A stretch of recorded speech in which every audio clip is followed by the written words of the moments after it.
our choice or the choice of someone else. We often feel lost and powerless, and sometimes it challenges our very identity. And that's exactly what happened to Melinda French Gates. She has gone through transition after transition, and some of them were pretty damn big. And it turns out we have more agency than we think we do. You may know Melinda from her work with the Gates Foundation. She's the author of a new book called The Next Day, and she explores what transition means. And it turns out in these times of feeling powerless, we actually have more control than we think we do, because we can control who we surround ourselves with as we go through the transition. This is a bit of optimism.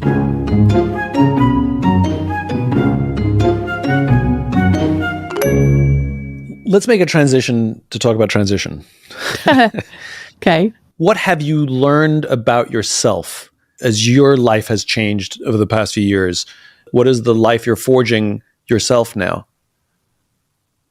I've gone through a tremendous amount of transition. I've written this book. I'm not done with transition. I'll never be done with transition. But I wrote this book when I've turned 60. I have 2 granddaughters. I left a marriage. I left the foundation. I've struck out on my own in philanthropy. And what I've learned is in that process, even though I was leaving things, just like I left my career at Microsoft to stay home for a while, then I went back to work.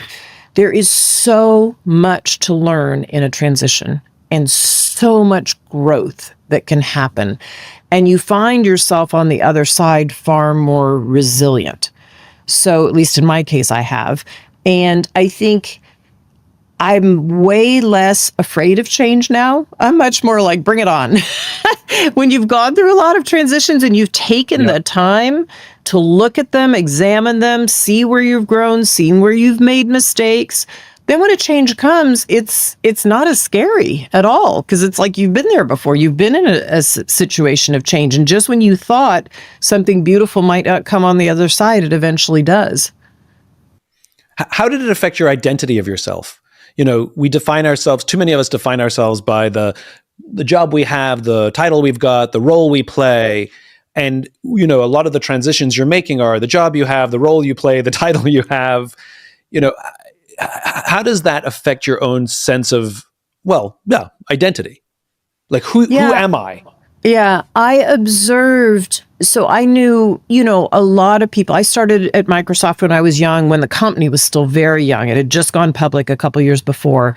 And I observed in my 30s a lot of men and women leaving the company because they'd made enough off the stock. So they go on to do something else.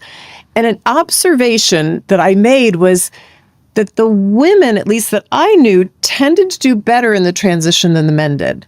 And I started kind of asking myself why, and just observing over 9 or 10 years. And I realized a lot of times women were quitting because they had a child or it was a second child. And they knew what their place was in terms of raising their child. Yes, they had a hard time saying, okay, but who am I still as an intellectual working person? Yeah. But they were switching such a big role identity, whereas the men were leaving work, but then they were, who am I after that? And so for me, personally, because I made that transition for the first time in my 30s from working woman for 9 years to full-time mom, and I'm not saying it was easy. I definitely had an identity, crisis identity in the middle of there. I realized, I'm much more than just one of those two people. And then I start working on boards, and then I start working in philanthropy, and you start to realize you're a whole person. And so I didn't want to have just one identity.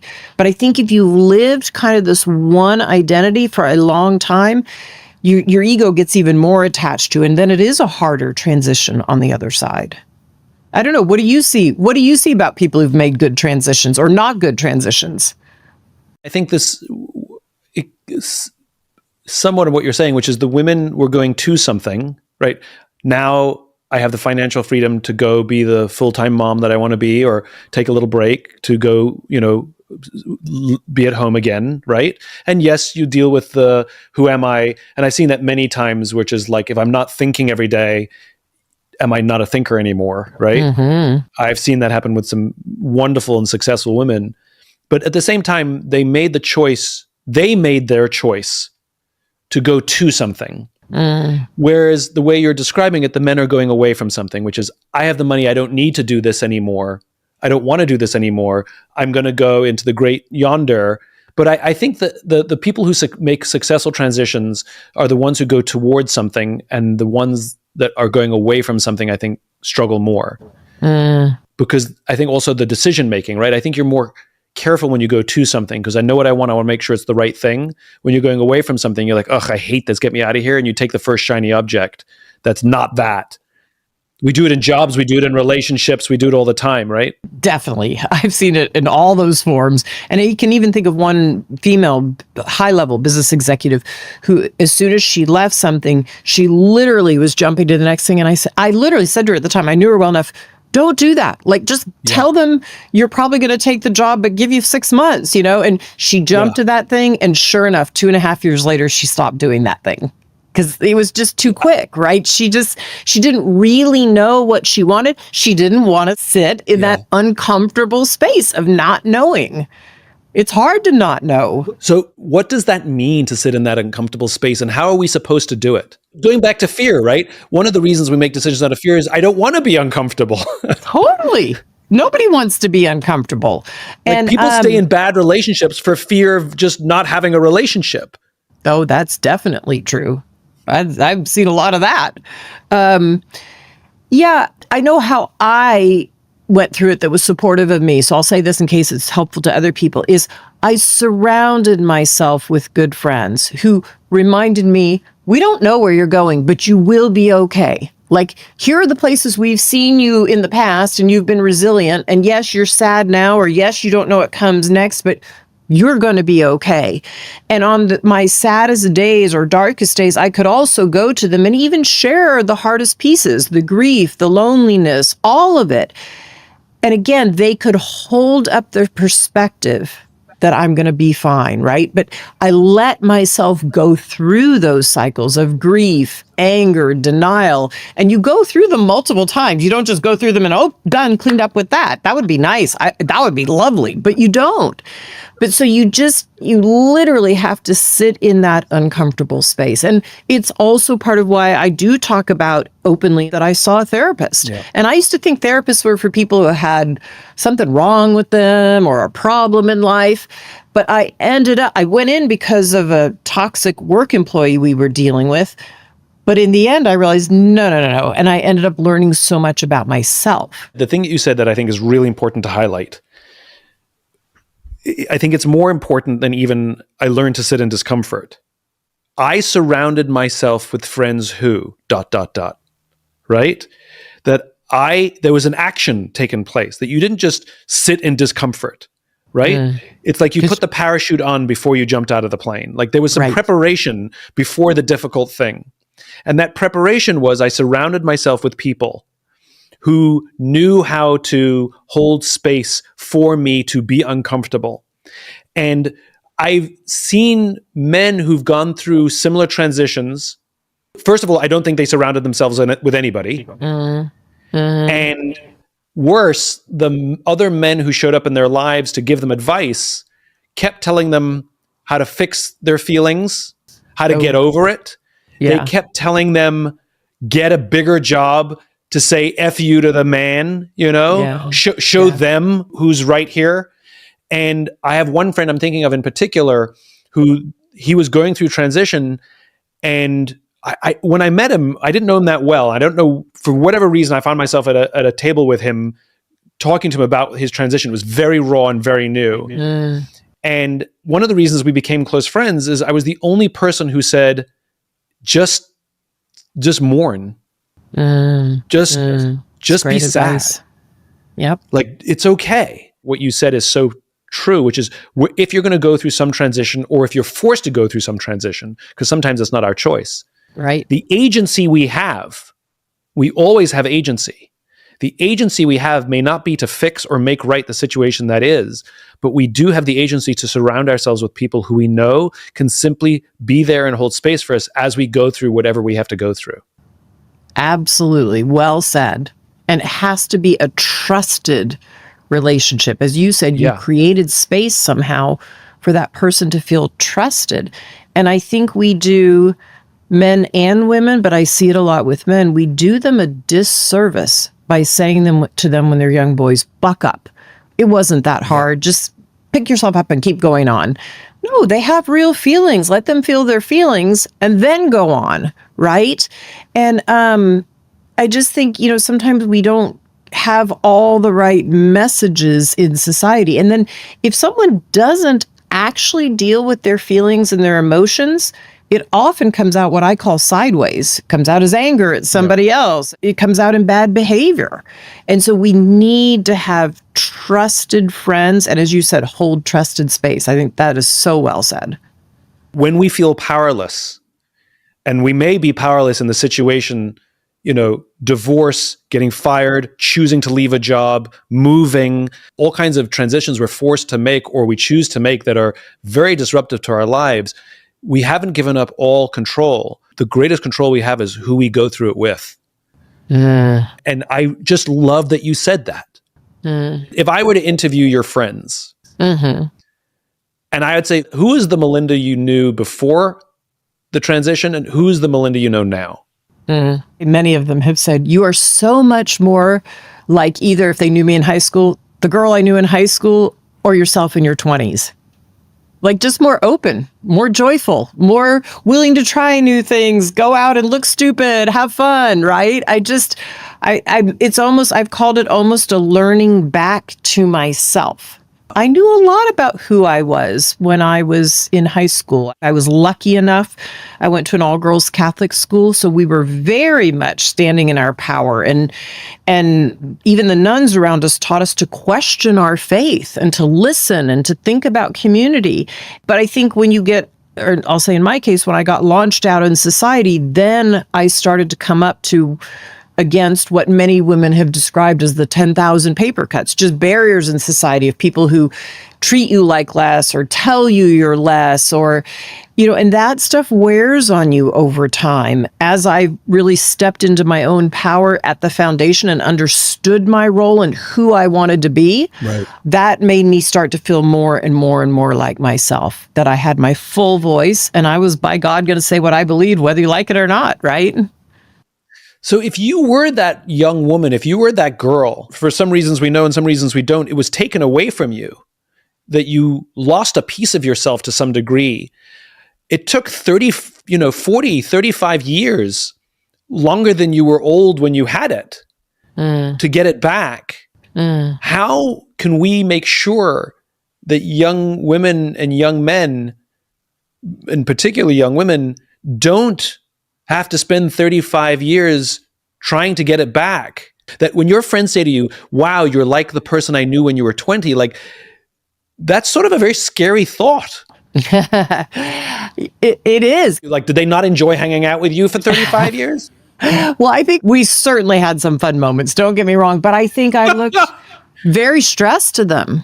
Stressed, anxious, more sort of buttoned up. And look, I think in my case, let's just say this. I'll just say women in general. If we sent young girls when they come out of university and women into society where they're more welcomed, they're not harassed.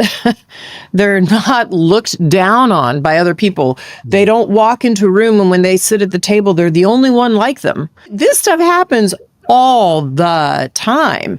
And so whereas if you walk into an environment where it's fully welcoming of men and women, like fully welcoming, I see women step into their power far more quickly. Yeah. But you still see those barriers. You see them in medicine. Even though we are graduating essentially 50-50 male and female doctors, it's still, though, who's at the top of the profession? Who's revered?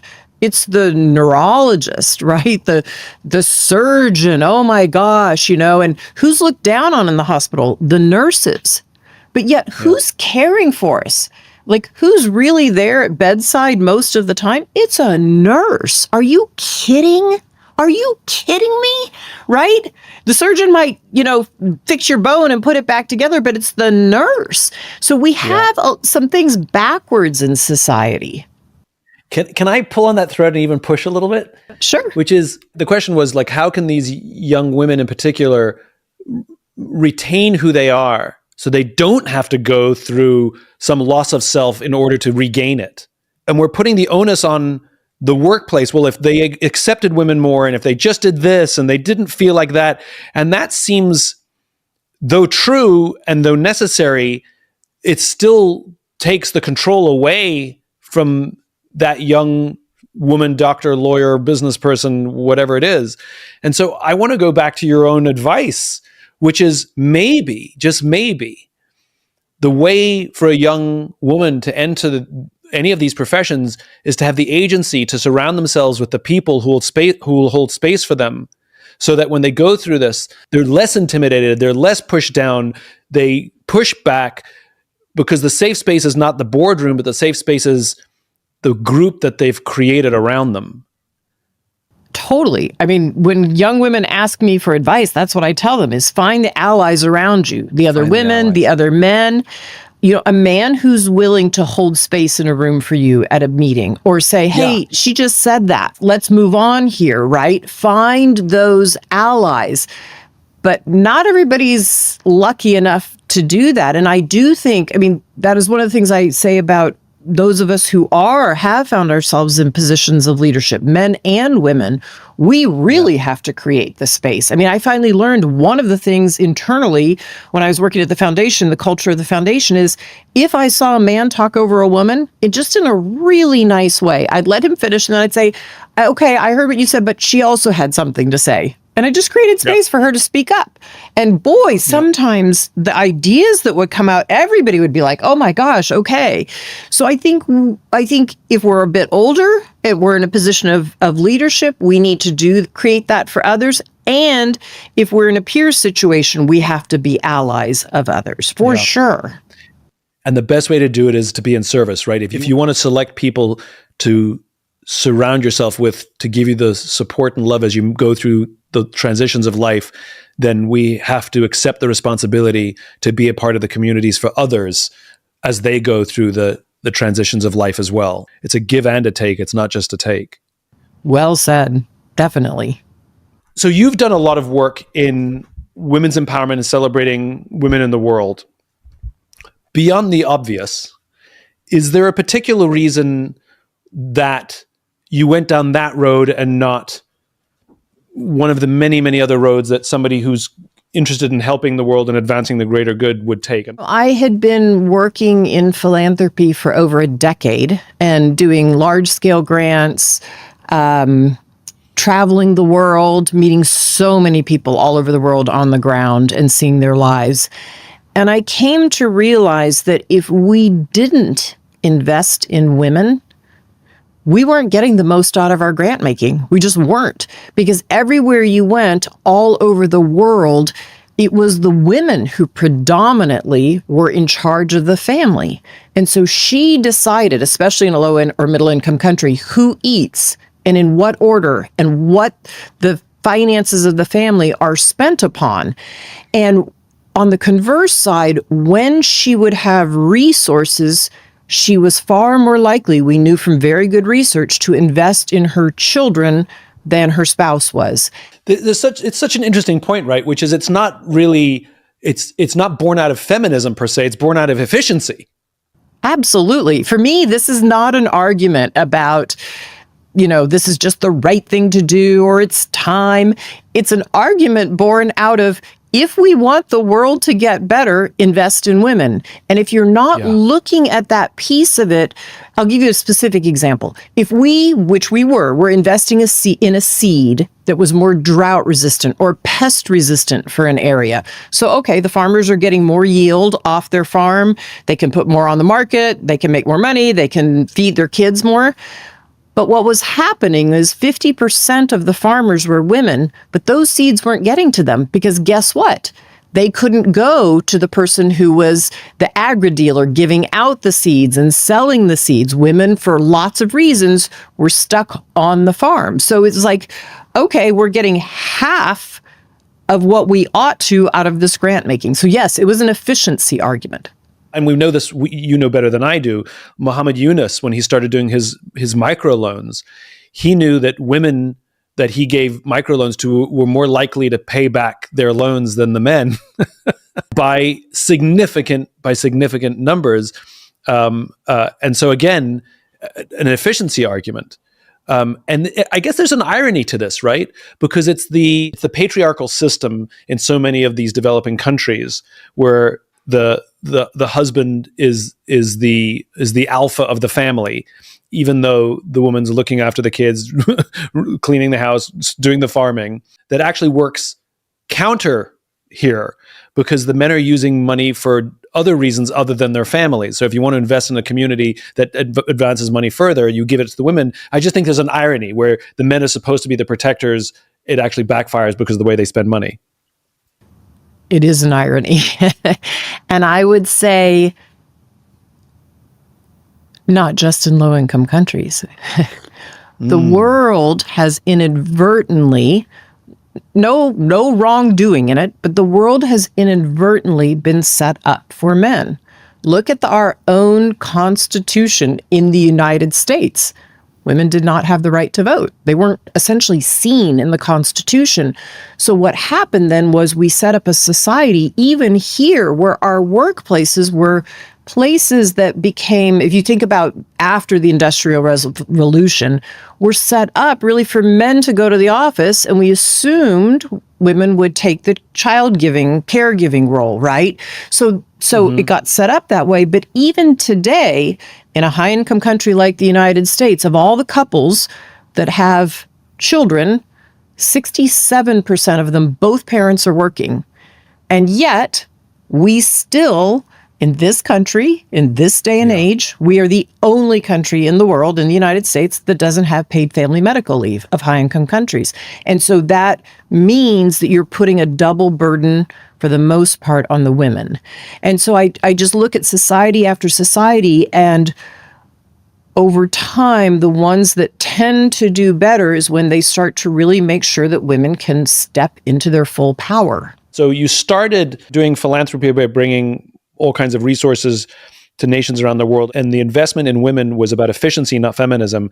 Then take me down the journey, how you got to now and the new work you're doing. Well, so I did the work at the Gates Foundation for 25 years, traveled all over the world, which was I was incredibly lucky to do.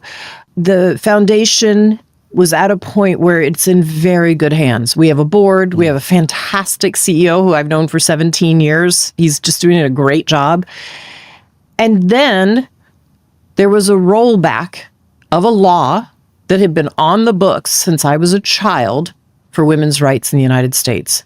I never thought my granddaughters would have fewer rights than I had growing up. And so I started to see, we all started to see what was happening in the United States. And here I am pushing for women to step into their full power all over the world, and my own country is rolling back. So I felt like, the foundation's in a good place. I've turned 60. And it's just time for me to step into my next decade of philanthropy. And there's so much work to be done here in the United States. Not that I'm not still doing global work, I am, but less than 2% of philanthropic dollars goes towards women. That just shouldn't be.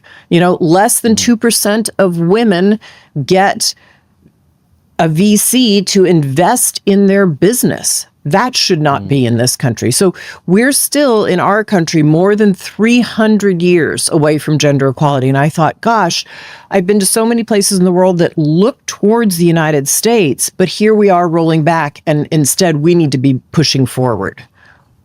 What are the reasons for it? It's too easy to simply say misogyny, or sexism, or the system. What are the reasons that happens? That so little, like that you said, so little VC goes to female entrepreneurs, for example. Like, I'm curious as to what the foundations of why it's happening in the first place. I don't think we fully know, and you have to go sector by sector. But one thing I'll say in the VC sector is, or let's just say in the tech sector also, broaden it a little bit from that, because I worked in the tech sector. I understand that to some extent.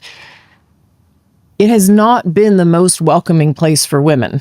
You have to go all the way back to the Apple II computer and the IBM PC.